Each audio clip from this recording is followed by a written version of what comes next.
Hi hello అందరికీ ఇంకొక వీడియోతో మీ ముందుకు వచ్చాను. ఈ వీడియో నచ్చితే ఒక లైక్, ఒక షేర్, ఒక సబ్స్క్రైబ్. ముందుగా అందరికీ ఉగాది శుభాకాంక్షలు. ఇక మనం ఈరోజు మాట్లాడుకోబోయే టాపిక్ ఉస్తాద్ భగత్ సింగ్, పవన్ కళ్యాణ్ అంగుళం నటించిన ఉస్తాద్ భగత్ సింగ్ మూవీ. ఈ మూవీ రివ్యూ గురించి ఈరోజు మనం మాట్లాడుకుందాం బ్రదర్స్. ఇక ఈ సినిమాకి మన హరీష్ అంగుళం డైరెక్టర్. ఈ హరీష్ అంగుళం ఏమి చేశాడు ఈ సినిమా అంటే హరీసంగులంలో ఉన్న పైత్యమంతా ఈ సినిమాలో చూపించేశాడు బ్రదర్స్. అలా ఇలా కాదు, మనిషికి ఎంత ఓపిక ఉంటుందో అంతా నశించిపోతుంది ఈ సినిమాకి వెళ్తే. అయ్యా హరీసంగులం, ఇక నువ్వు సినిమాలు చేయకపోవడమే మంచిదయ్యా. ఎందుకు అంటే ఈ సినిమాతో తేలిపోయింది నీ పైత్యం. నీలో ఉన్న పైత్యము అది ఏదేదైనా కానివ్వండి మొత్తం అంతా చూపించేశాడు. పవన అంగుళానికి రాడ్డు కాదు గుణపమే దింపాడు హరీసంగులం. ఏం మాట్లాడుతున్నావురా? నరాలు కట్ అయిపోయింది.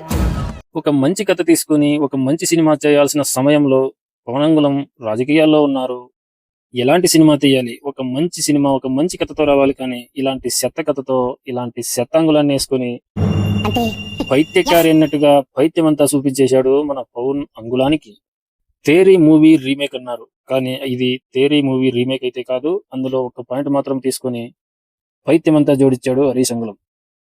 అసలు ఆ తేరీ కథనే పూర్తిగా తీసుకుని సినిమా చేసున్నా హిట్ అయ్యేదేమో, కానీ ఆ కథను పూర్తిగా వదిలేసి మన హరీశంగుల పైత్యం కథను జోడించి పవనంగులానికి ఎంత సెడ్డ చేయాలో అంత సెడ్డ చేశాడు ఈ సినిమాలో. బేసిక్ గా నాకు కొంచెం తొందర, అన్నిటికీ 10 seconds ముందర, దాంతో నా బతుకంతా చిందర. అయ్యా హరీశంగులం, ఈ సినిమాలో నువ్వు ఎక్కడ నవ్వాలో కూడా అక్కడ నవ్వాలి అని ఒక హెడ్లైన్ పెట్టాల్సింది. ఇక్కడ నవ్వండ్రా బాబు అని ఏడుస్తున్నారయ్యా సినిమా హాల్లో. నీ కామెడీ చూడలేక, నీ పైత్యం మాటలు వినలేక. అయ్యా ఎక్కడ నవ్వాలో ఒకసారి చెప్పయ్యా అని. నిన్ను ఎక్కడ కొట్టాలో ఎక్కడ వేయాలో తెలియలేదే మాకు అని గగ్గోలు పెడుతున్నారయ్యా సినీ పండితులు ఈ సినిమా చూసి. అప్పుడు రవితేజను సంఖ్య నాకు ఇచ్చావు, మిస్టర్ బచ్చన్ అని తీసి, ఇప్పుడు మాత్రం మన గబ్బర్ సింగ్లు, సర్దార్ గబ్బర్ సింగ్ను ఇంకా ఏదేదో ఉంటే కలగాపులగం చేసి నీ పైత్యాన్ని మొత్తాన్ని జోడించి ఉస్తాద్ భగత్ సింగ్ అని పేరు మార్చుకుని వచ్చేసి ఎందుకయ్యా జనాలు ప్రాణాలు తీస్తావు, ఎందుకురా బాబు జనాలతో ఆడుకుంటావు అంటున్నారు సినిమా పండితులు. ఇక మన శ్రీలీల అంటే ఉందిగా ఈ సినిమాలో. ఉందంటే ఉంది, లేదంటే లేదు. పాపం సంపేస్తారనుకో ఈ సినిమాలో. ఇక కథా విషయానికి వస్తే ఈ మొక్క మీరు నన్ను అడగకూడదు, నేను చెప్పకూడదు, ఎందుకంటే ఇందులో కథ లేదుగా, ఒట్టి పైత్యం మాత్రమే. హరీశంగుల పైత్యం, పవనంగుళం పైత్యం, శ్రీలీలాంగుళం పైత్యం, శ్రీలీల ఆంటీ పైత్యం, ఇంకొక రాశి ఆంటీ కూడా ఉందయ్యో ఇందులో. అదేనండి రాశి కన్నా. అసలు ఎందుకుందో ఏంటో పాపం తనకే తెలియదు అనుకుంటా. ఉందంటే ఉంది, లేదంటే లేదు. ఫ్లాష్ బ్యాక్ చెప్పాలిగా, అందుకే పెట్టినట్టున్నారు పాపం. అసలు ఈ కథ గురించి మాట్లాడుకోవడం వేస్ట్, ఎందుకంటే ప్రతి సినిమాలో జరిగేదంతే.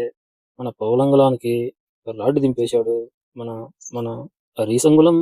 కథ బయట రవసి పుదం పోతే బాని ఎప్పుడు జరిగేదంతే. రొట్టెని కొట్టుడుకు ఒక పోలీసు ఒక రాజకీయం జరిగే మధ్యలో తోపులాట, పైత్యాలే, పైత్యమే అన్నట్టుంది ఈ సినిమా. పాపం శ్రీలి లాంటిది చంపేస్తారు. ఒక అనాథ బాగా చదువుకుని పోలీస్ అవుతాడు, పోలీస్ అవగానే రాజకీయ నాయకుడితో కొట్లాట, ఒక రాజకీయ నాయకుడిని కాపాడడం, ఒక రాజకీయ నాయకుడిని కొట్టడం, ఇదే తంతు. మధ్యలో పైత్యాలంలా. ఇక తొలి ప్రేమలో సీన్లు సాంగ్స్ కొన్ని కొట్టేశారు ఇందులో, పెట్టేశారు.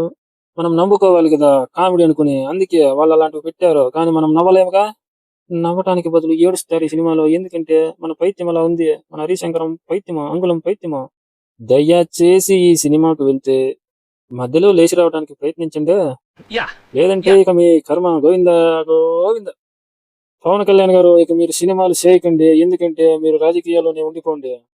ఇలాంటి హరిశంగులాలకి ఇచ్చి వాళ్ళ పైత్యం జోడించి, వాళ్ళ పైత్యానికి నీ పైత్యం జోడించి కలగాబలగం చేసి, దానికి తోడు మీరు అవైలబుల్లో లేక డూపులతో గ్రాఫిక్స్లతో లాగించి ఆ మొహాలు చూడలేకపోతున్నామయ్యా బాబో అని నెత్తినోరు కొట్టుకుంటున్నారు సినిమా పండితులు.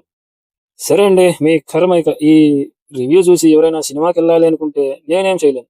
మీ కర్మ, మీ చేత్తం, మీ పిండాకోడు, అంతే. సరే ఉంటానే, మరి ఇంకో వీడియోతో మళ్ళీ కలుస్తాను. అంతవరకు ఈ వీడియో చూడండి, నచ్చితే లైక్ చేయండి, షేర్ చేయండి, సబ్స్క్రైబ్ చేయండి అని గగ్గోలు పెడుతున్నారు సినిమా పండితులు. Okay bye. ఓం నమః శివాయ.